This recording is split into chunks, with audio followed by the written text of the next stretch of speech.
एक छोटे से गांव में रामू नाम का किसान रहता था। उसके खेत विरासत में मिले थे और वह उन्हें अपनी जान से भी ज्यादा चाहता था। रामू बचपन से ही अपने पिता के साथ खेतों में काम करता आया था। मिट्टी की खुशबू, पकती फसल की सरसराहट और हल्की हवा, ये सब उसकी जिंदगी का हिस्सा थे। लेकिन इस साल हालात कुछ अलग थे। गांव में महीनों से बारिश नहीं हुई थी। नहर का पानी सूख चुका था और कुआं भी लगभग खाली था।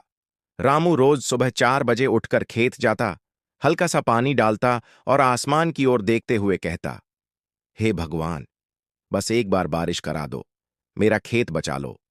गांव वालों ने भी उम्मीदें छोड़नी शुरू कर दी थीं। कुछ लोगों ने तो शहर जाकर नौकरी करने का मन भी बना लिया था, लेकिन रामू का मन नहीं माना। वह हर सुबह अपने खेत में जाकर पौधों से ऐसे बात करता जैसे वे उसके बच्चे हों। एक दिन उसका 10 साल का बेटा मोहन बोला, बाबा, आप रोज पानी देते हो, पर पौधे फिर भी सूख रहे हैं। क्या हम भी शहर चलें? रामू मुस्कुराया, पर उसकी आंखों में चिंता साफ दिख रही थी। नहीं बेटा, किसान आखिरी सांस तक अपनी मिट्टी नहीं छोड़ता। जब तक उम्मीद है, तब तक कोशिश छोड़ना पाप है। दिन बीतते गए और आसमान हर दिन और साफ होता गया, मानो बादल भी गांव से नाराज हों। फिर एक शाम गांव में एक बुजुर्ग साधु आए। वे रामू के खेत के पास रुके और बोले, बेटा, तुम रोज खेत में आते हो, मुस्कुराते हो, मेहनत करते हो। तुम हार नहीं मानते। यही सबसे बड़ी पूजा है।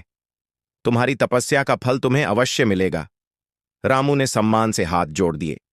अगली सुबह जब रामू खेत पहुंचा, उसने देखा कि आसमान में काले बादल धीरे धीरे घिरने लगे हैं।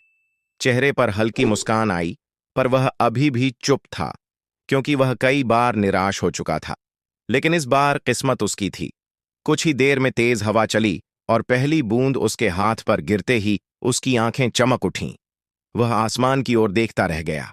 धीरे धीरे पूरी धरती पर बारिश होने लगी, एक ऐसी बारिश जिसे गांव वाले जीवन दान कहते थे।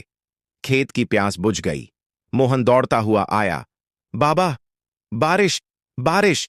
रामू ने आसमान की ओर देखा और बोला, मैंने कहा था बेटा, किसान मेहनत तभी छोड़ता है जब भगवान उसे नींद में बुला लें। कुछ ही हफ्तों में खेत फिर से हरा भरा हो गया। फसल लहराने लगी। गांव में हर तरफ खुशी छा गई। लोग रामू को देखकर कहते, इस बार गांव बचा है तो तुम्हारी वजह से। तुमने उम्मीद नहीं छोड़ी। रामू मुस्कुराता और कहता, उम्मीद न छोड़ना ही किसान की असली ताकत है।